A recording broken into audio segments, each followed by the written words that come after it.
संतश्रेष्ठ सद्गुरू गोदड महाराजांचा जन्मोत्सव आणि त्या निमित्तानं सद्गुरू गोदड महाराजांच्या या सोहळ्यासाठी आणि संतश्रेष्ठ सद्गुरू गोदड महाराज श्री क्षेत्र कर्जत ते पैठण पायी पालखी सोहळ्यासाठी सद्गुरू गोदड महाराजांचा चांदीचा मुखवटा टोप या निमित्तानं बनवून घेतला आहे। माझी लहान बहीण सौ पूनम संभाजीराव कदम आणि संभाजीराव कदम पोलीस उपायुक्त पुणे शहर आमच्या बहिणीने या निमित्तानं महाराजांची सेवा करत असताना अनेक दिवसापासूनची इच्छा होती की महाराजांचा मुखवटा चांदीचा मुखवटा बनवला पाहिजे आणि तो महाराजांच्या चरणी अर्पण केला पाहिजे। मग त्या भक्तीतून हा चांदीचा मुखवटा जन्मस्थळ पाटील गल्ली या ठिकाणी सद्गुरूच्या चरणी अर्पण केला। जन्मोत्सवाच्या निमित्ताने दरवर्षीप्रमाणे सर्व आमच्या माता भगिनींचं पारायण होतं।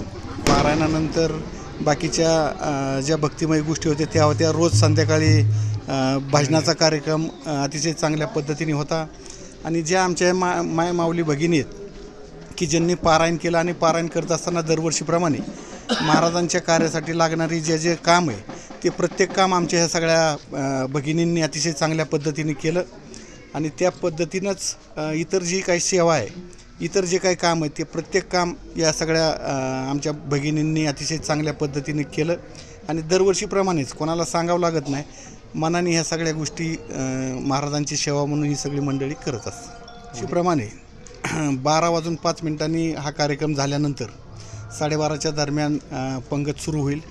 पंगत महाप्रसाद सुरू झाला तर शेवटचा भक्त जोपर्यंत येणार आहे तोपर्यंत लक्ष भोजनाचा जे संकल्प आहे हा संकल्प सद्गुरू गोदड महाराजांच्या नाथ महाराजांच्या कृपा आशीर्वादानं ते कधीच टप्पा पार पडून आता दरवर्षी त्याच्या पुढचं कुठलं लक्ष नाही आणि त्यामुळं त्याच पद्धतीनं जोपर्यंत शेवटचा भाविक येणार आहे तोपर्यंत ह्या महाप्रसाद चालू राहणार।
आरती घेऊ महाराजांची आम्ही सगळ्यांना